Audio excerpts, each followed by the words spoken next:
Da mesma forma que o escravo se submetia por amor a Cristo e como parte da sua devoção, da mesma forma que o escravo servia ao seu senhor de boa vontade, prestando um serviço a Deus, assim também os patrões deveriam tratar os seus escravos diante de Deus, de boa vontade, de coração sincero, sabendo que estava assim fazendo a vontade de Deus.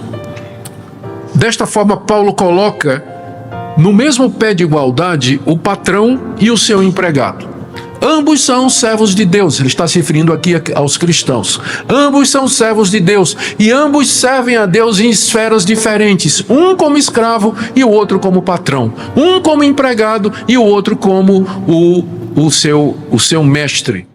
Dando continuidade ao nosso culto a Deus, irmãos, vamos abrir a palavra dele na carta aos Efésios, capítulo 6,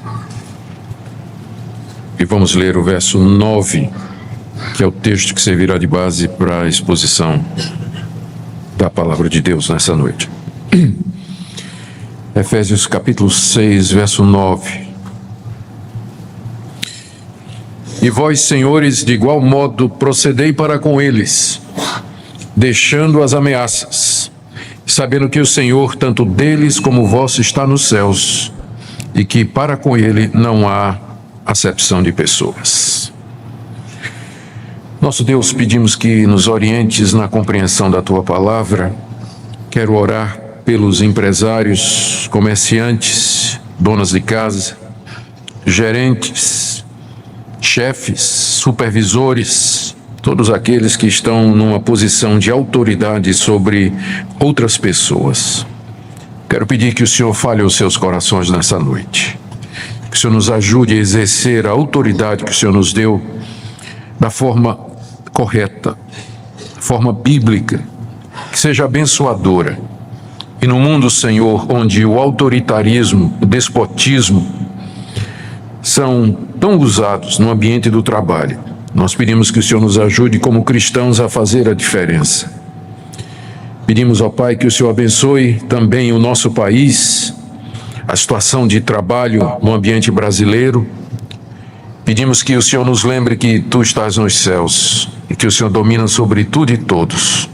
Ajuda-nos a compreender a Tua palavra, pedimos em nome de Jesus. Amém. Queridos, esse texto que nós lemos, ele contém a última instrução que o apóstolo Paulo está dando à igreja de Éfeso, relacionada com a maneira pela qual os cristãos deveriam viver, à luz do que ele havia ordenado bem atrás, no capítulo 5, verso 18, quando ele disse: enchei-vos do Espírito. E em seguida passou a detalhar de que maneira essa plenitude do Espírito deveria ser recebida. Enchei-vos do Espírito, falando entre vós com salmos, entoando e louvando de coração ao Senhor, dando sempre graças por tudo a nosso Deus e Pai, e sujeitando-vos uns aos outros no temor de Cristo. Em seguida ele explicou essa sujeição mútua que os cristãos devem ter entre si, que consiste basicamente em reconhecer a esfera de autoridade que Deus nos colocou e também reconhecer a esfera de autoridade que Deus colocou outras pessoas. Assim, no verso 22, as mulheres devem ser submissas ao seu marido, porque o marido é o cabeça da mulher, como Cristo é o cabeça da igreja. Assim, os maridos devem amar a mulher, como também Cristo amou a igreja e a si mesmo se entregou por ela. Assim, os filhos devem obedecer aos pais, capítulo 6, verso 1, porque isso é justo. Da mesma forma, os pais não devem provocar a ira dos filhos, mas criá-los na disciplina e na admoestação do Senhor, capítulo 6, verso 4. Semelhantemente, os servos, os empregados, os que estão numa posição de servir debaixo de autoridade, devem obedecer aos seus patrões, aos seus senhores, com temor e tremor, na sinceridade do coração, como a Cristo. Verso 5. E agora, os senhores, os patrões, de igual modo, devem proceder para com aqueles que estão debaixo da sua autoridade, sabendo que o Senhor, tanto deles como vós, está nos céus, e que para com este Senhor que é Cristo, não há acepção de pessoas. Ou seja, essa orientação agora, ela é dada para aqueles que estão numa posição de autoridade dentro do ambiente de trabalho. E tudo isso está relacionado com plenitude do Espírito e submissão mútua. É sempre bom lembrar, então, que Deus é Deus, inclusive no nosso trabalho. De que o nosso trabalho não é um compartimento estanque ou uma área da nossa vida que está desligada daquilo que eu professo acreditar, que há um Deus e que esse Deus se manifestou em Cristo Jesus e que Ele é meu Redentor e Salvador. A tentação é muito grande, não são poucos os que caem nela, de na segunda-feira, amanhã, você chegar no seu trabalho e você dizer: aqui quem manda sou eu e aqui são as minhas regras, aqui as coisas serão conduzidas de acordo com o sistema, de acordo com o mundo, a minha religião, o cristianismo ficou lá na igreja onde eu cultuei a Deus durante o domingo. Essa dicotomia entre igreja e trabalho, entre fé e vida, na prática, ela não existe no cristianismo. Deus é Senhor de todas as áreas da minha vida. Não existe um centímetro da vida sobre o qual Cristo não possa dizer: é meu. Ele é Senhor de tudo, de todas as áreas, inclusive do seu trabalho, da maneira como você trata os seus empregados, como você exerce a sua chefia, como você administra essa autoridade que Deus lhe deu no trabalho. Então é nesse sentido que o apóstolo Paulo escreve aqui aos que eram senhores de escravos naquela época. Havia muitos senhores de escravos naquela época, porque o sistema de escravidão era amplamente difundido, não somente no mundo grego-romano, mas também em todas as culturas daquela época. Os escravos geralmente eram prisioneiros de guerra ou eram pessoas que já nasceram dentro do sistema de escravidão. Havia situações em que o pai de família vendia os filhos como escravos para pagar determinada dívida. Havia escravos para tudo no Império Romano. A gente, quando pensa em escravo, hoje, a gente sempre tem em mente o sistema de escravidão brasileiro, que aconteceu no Brasil, quando escravos eram trazidos da África e vinham fazer aquele tipo de trabalho manual indesejado. Pegavam e faziam os trabalhos mais humildes e rudimentares, na fazenda, na roça, em casa. Não era assim no Império Romano. Havia médicos que eram escravos. O que acontecia? Quando uma nação conquistava outra, ela escravizava os seus habitantes. E quem era médico, quem era professor, quem era secretário, quem tinha profissões elevadas e cargos importantes na sociedade, passavam a fazer isso debaixo de patrões. Então, muito do serviço que era prestado na antiguidade era feito por escravos que eram médicos, professores, tutores. Muitos desses escravos se tornaram tutores dos filhos de patrões ricos. Tinha muito escravo que tinha mais nível do que o próprio patrão. Era assim que funcionava na época. Então, esse sistema de escravidão era muito amplo e os patrões tinham autoridade de vida e morte sobre os seus escravos, que eram considerados como ferramentas. Agora, nem todos os senhores eram cruéis. Havia patrões que se afeiçoavam genuinamente aos seus escravos. Só para citar o caso, Plínio, um escritor romano muito conhecido, em uma carta a um amigo, ele conta que está profundamente afetado pela morte de alguns dos seus escravos queridos, o que mostrava a afeição que ele tinha para com essas pessoas. Da mesma forma que muitos escravos se converteram e entraram nas igrejas cristãs no século I, também senhores de escravo foram alcançados pelo Evangelho e se converteram. E devia ser uma situação inusitada, sentados na mesma igreja, lado a lado, o patrão e o seu escravo adorando o mesmo Deus. Somente a igreja, no século I, permitia um ambiente em que essas diferenças fossem dissolvidas e em que patrões e escravos juntos adorassem o mesmo Deus. A grande pergunta é: qual deveria então ser o relacionamento destes patrões, senhores de escravos, para com esses que estavam debaixo da sua autoridade e da sua orientação. O que nós temos que lembrar, em primeiro lugar, é que a preocupação dos autores bíblicos, quando tratavam da escravidão e quando se dirigiam quer aos escravos, quer aos seus patrões, não era a alforria. Ou seja, a preocupação primeira não era assim dizer: vocês que são escravos, vocês que são patrões, vocês têm que libertar os seus escravos. Não há nada no Novo Testamento dizendo isso. Nenhuma palavra dirigida aos senhores que tinham escravos no sentido de libertá-los. E muito menos nenhuma palavra dirigida aos escravos dizendo: olha, dá um jeito aí, foge, se torna livre, porque é inaceitável essa posição. Na verdade, o que o Novo Testamento faz, os autores do Novo Testamento, é orientar os escravos a servirem aos seus senhores como se estivessem servindo a Jesus Cristo, e orientar os patrões a tratar os seus empregados com amor, com coerência, com justiça e com verdade. Ali o cristianismo estava lançando as sementes que mais tarde, no decorrer da história, serviriam de base para a abolição do sistema de escravidão no mundo ocidental, onde o cristianismo influenciou. Mas ali naquele momento, a preocupação número 1 é dizer: você pode servir a Deus como escravo, você pode servir a Deus como senhor de escravo, você pode servir a Deus numa posição de autoridade, você pode servir a Deus num esquema em que você está debaixo de autoridade.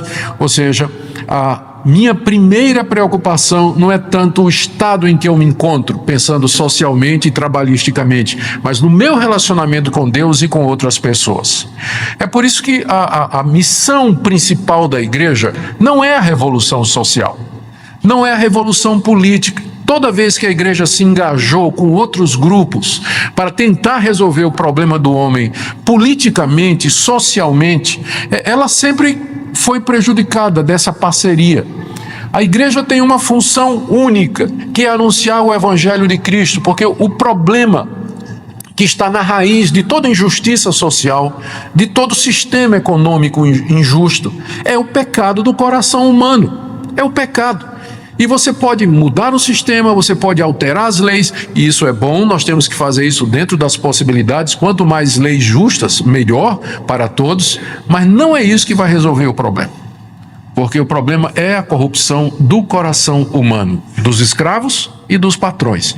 E o evangelho de Cristo é dirigido ao problema, à raiz, a raiz do problema, que é o coração do homem, e chama todos ao arrependimento. O pobre e o rico.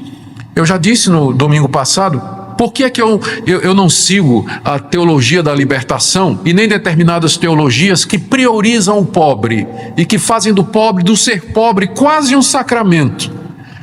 Quase um sacramento. É porque isso é uma redução do evangelho. Porque o pobre também é um pecador, que precisa se arrepender dos seus pecados e se converter. Não é só o rico que tem, o poderoso que precisa se arrepender dos seus pecados, mas o pobre também. Todos pecaram e carecem da glória de Deus. E isso inclui o sem teto, o sem terra, o que está debaixo da ponte, o pobre, todos. A necessidade fundamental é a mesma, o evangelho de Cristo Jesus. E uma vez feito isso, sim, nós podemos ajudar, vamos ajudar. Boas obras fazem parte da vida cristã, exercer caridade para com o próximo faz parte da nossa vocação, mas essa não é a função primordial da igreja. A função primordial da igreja é chamar todos ao arrependimento, à conversão e voltar-se a Jesus e servi-lo de todo o coração. É nesse contexto que Paulo então dirige essa palavra àquelas pessoas da sua época que eram senhores de escravos. O que é que ele orienta? Ele dá duas orientações. Primeiro, uma orientação positiva. Segundo, uma negativa. E, por fim, ele dá a base para estas orientações.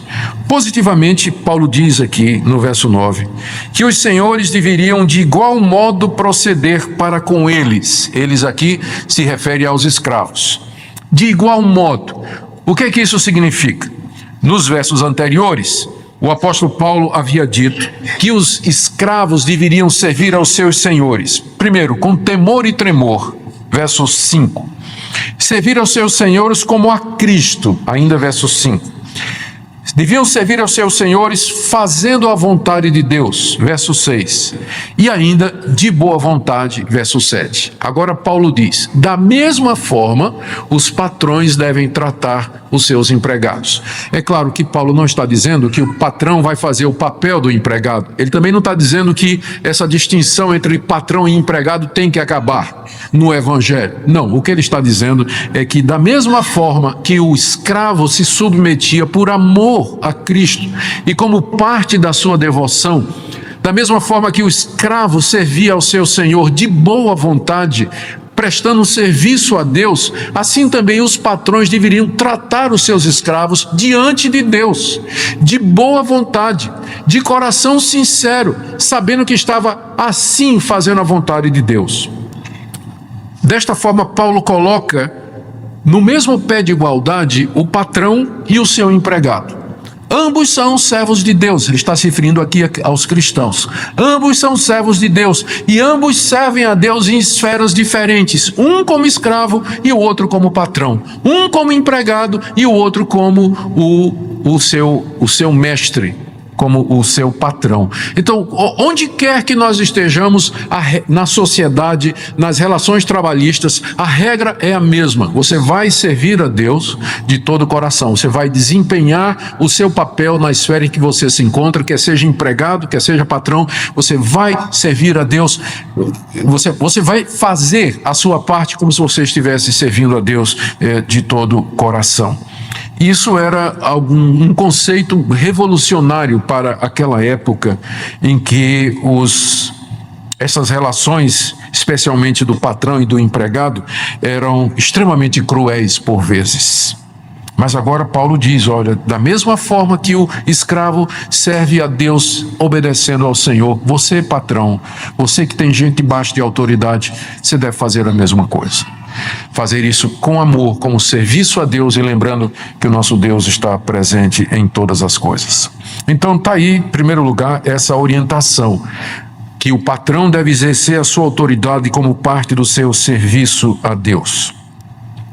A segunda orientação que Paulo dá aqui é negativa, não é? Ainda no verso 9, ele diz, deixando as ameaças. Deixando as ameaças, literalmente na língua grega, deixando a ameaça, é enfático. O que era a ameaça? Ameaçar os seus empregados, os seus escravos, era muito comum para o patrão, do tipo assim,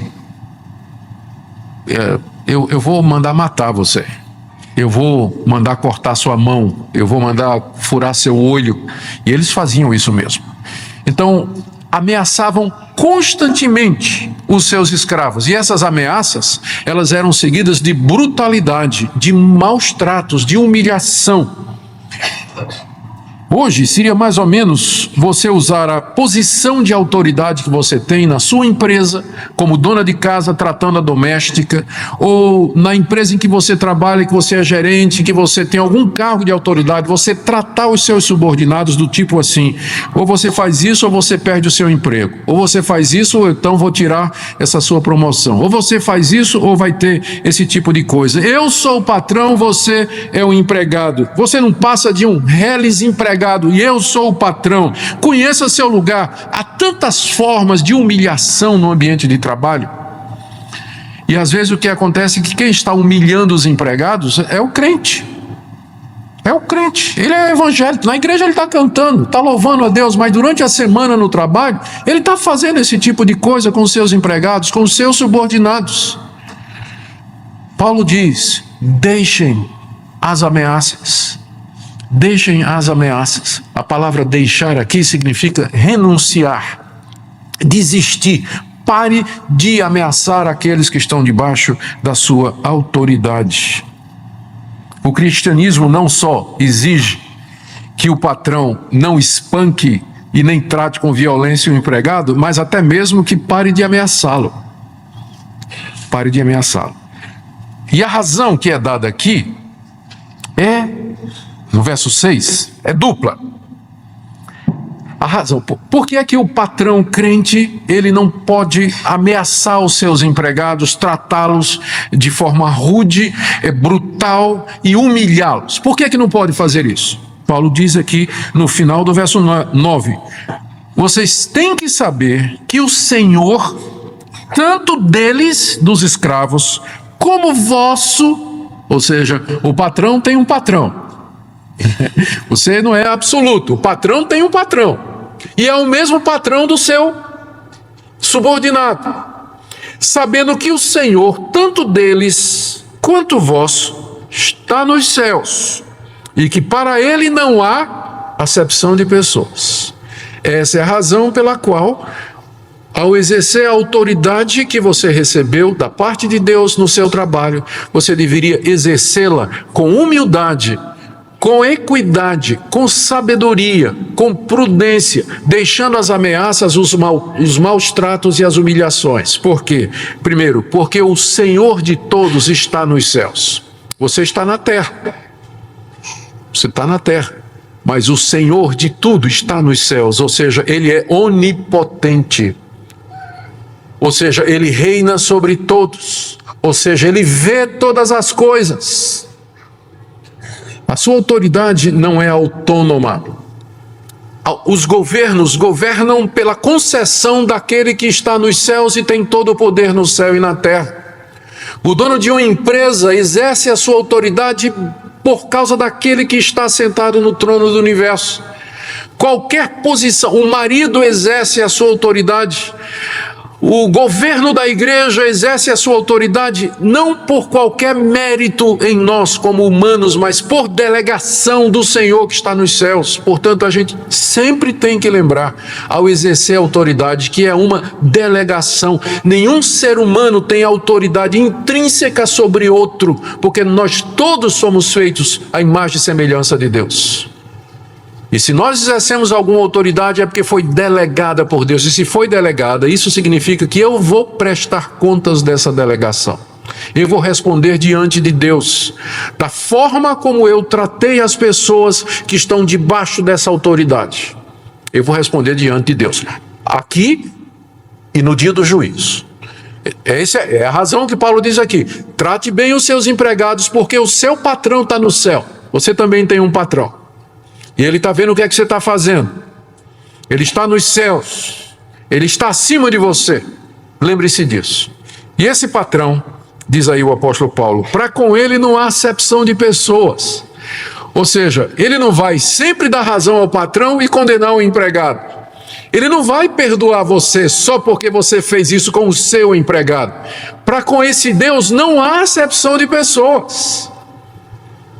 O que ele quer é que haja justiça, verdade, amor, franqueza, equidade e verdade em todos os relacionamentos. Não importa qual é a posição que você esteja, você vai responder diante de Deus. No dia dos juízos não vai valer você dizer: mas Deus, eu era o patrão e fulano de tal era o empregado. Deus não vai levar isso em consideração. É claro que na posição de autoridade, especialmente na área trabalhista, os empresários, os patrões, aqueles que exercem autoridade, às vezes têm que tomar medidas severas, medidas duras. Às vezes tem empregado que é indolente, é preguiçoso, é desonesto e alguma coisa precisa ser feita. Mas a gente pode ser firme, a gente pode fazer o que é correto, mas sempre com uma atitude de compaixão. A gente pode ser firme e fazer o que tem que ser feito, sem que isso implique em humilhação, em rudeza e maus tratos. A gente pode fazer isso. Nós sabemos como fazer isso. Às vezes o nosso Deus nos trata dessa forma. Ele toma medidas duras contra nós por causa da nossa indolência e do nosso pecado, mas a gente sabe que a disciplina de Deus tem como objetivo nos corrigir, nos melhorar, nos levantar e nos fazer prosseguir nos seus caminhos. Nós podemos tomar medidas a partir da autoridade que Deus nos deu, mas fazer isso com lágrimas nos olhos, quando elas vão afetar diretamente as pessoas que estão subordinadas ou debaixo de nós. Para com Deus não tem acepção de pessoas, nem aqui nesse mundo, nem no dia do juízo. Por isso, lembremos de que nós não podemos ameaçar nem tratar mal aqueles que estão debaixo de nós. Queridos, terminando então, como esse ensino se aplica hoje? Como eu disse, há muitas pessoas na igreja que estão na condição de patrão e outros que serão, jovens que estão se preparando para isso. Há empresários, chefes, donas de casa, pessoas que no trabalho exercem autoridade sobre outras. As possibilidades são muitas. É assim que a sociedade se organiza. Ela tem hierarquias e pessoas que ocupam essas funções. O que é que a palavra de Deus então nos diz? Primeiro, lembre da relação que existe aqui no texto com Efésios 5:18. Enchei-vos do Espírito. Enchei-vos do Espírito. Eu tenho certeza que se você é crente no Senhor Jesus, você gostaria de viver uma vida cheia do Espírito Santo. E aí você pergunta, o que é que meu trabalho tem a ver com isso? Tem tudo a ver.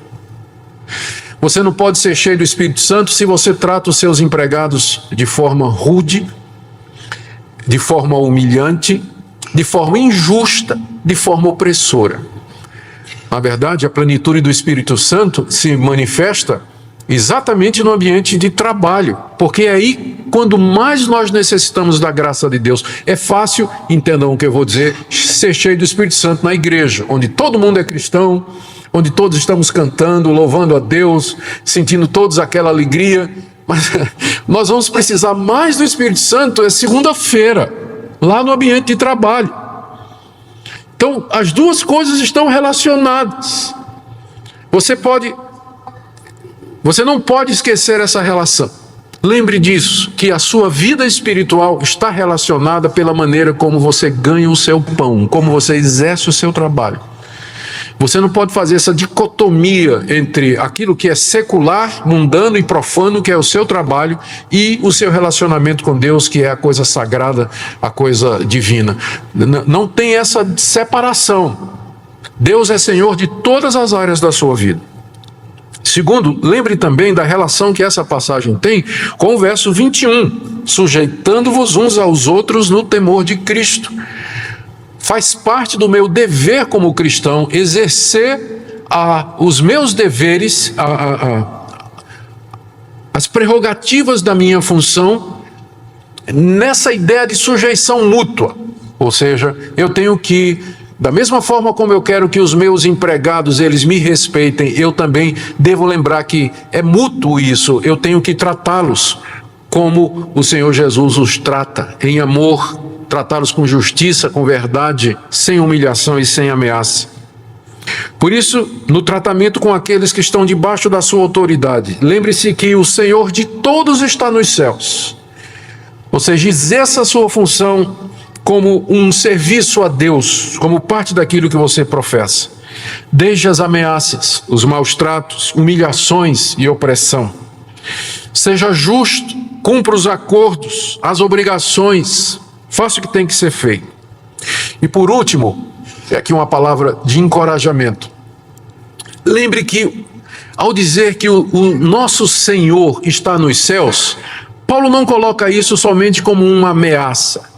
Do tipo assim, ele está vendo a forma como você está tratando os seus empregados e ele vai retribuir. Ele vai lhe castigar por isso.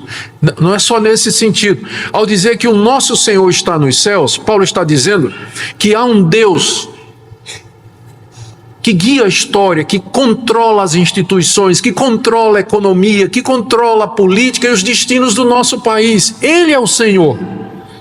E essa é uma palavra boa para empresários, comerciantes, donos de negócios, pessoas que estão no emprego, numa posição de autoridade, diante do quadro que se afigura em 2016. Um quadro de dificuldade econômica para quem tem empresa, para quem trabalha em empresa, para quem tem comércio. Nós sabemos que as perspectivas, humanamente falando, não são boas, mas, querido, lembre que o seu Senhor está no céu, o seu patrão está no céu, Ele é que sabe a hora que Ele vai lhe demitir. Ele é que sabe a hora que Ele vai fechar o seu negócio. Seu negócio, sua vida, sua empresa, seu trabalho estão nas mãos do Senhor que está nos céus. Então, aquiete o seu coração. Nós vamos trabalhar duro esse ano, tem muita coisa a ser feita, ajustes precisam ser feitos, cortes aqui, cortes acolá, mas o seu coração não pode viver desassossegado, como se você fosse o patrão último, porque tem um acima de você. E que Ele conhece todas as coisas, e que Ele está no controle. E que Ele vai guiar a sua vida. E que Ele prometeu, nunca, nunca te deixarei, nunca, jamais te desampararei. Por isso, digamos com confiança, Se o Senhor é por nós, o que poderá me fazer o homem? Confiemos nisso, queridos, e sirvamos a Deus onde Ele nos colocou, com confiança, alegria, tranquilidade e verdade. Ó Deus, eu quero orar pelos que estão aqui nessa noite e que estão em posição de autoridade que o Senhor concedeu e permitiu. Ajuda-os, ó Deus, nas lutas que eles enfrentam. Os conflitos não são poucos. Ajuda-os, ó Deus, nas decisões que eles têm que tomar. Consola-os e conforta-os, enche-os de esperança diante da expectativa humana de um ano difícil. Lembrando que o Senhor está nos céus, o Senhor é que vai decidir. Ajuda-os, ó Senhor, no tratamento com os seus empregados, para que eles possam manifestar o bom perfume de Cristo, a glória do Evangelho, para que possam fazer a diferença nesse mundo mau, num ambiente de tirania, de opressão, de bullying, de ameaça, que eles façam a diferença. E nos ajuda a todos, ó Deus, porque esperamos somente em Ti e na Tua graça. Em nome de Jesus. Amém. Baixe nossos conteúdos gratuitamente. Acesse o canal pelo link na descrição.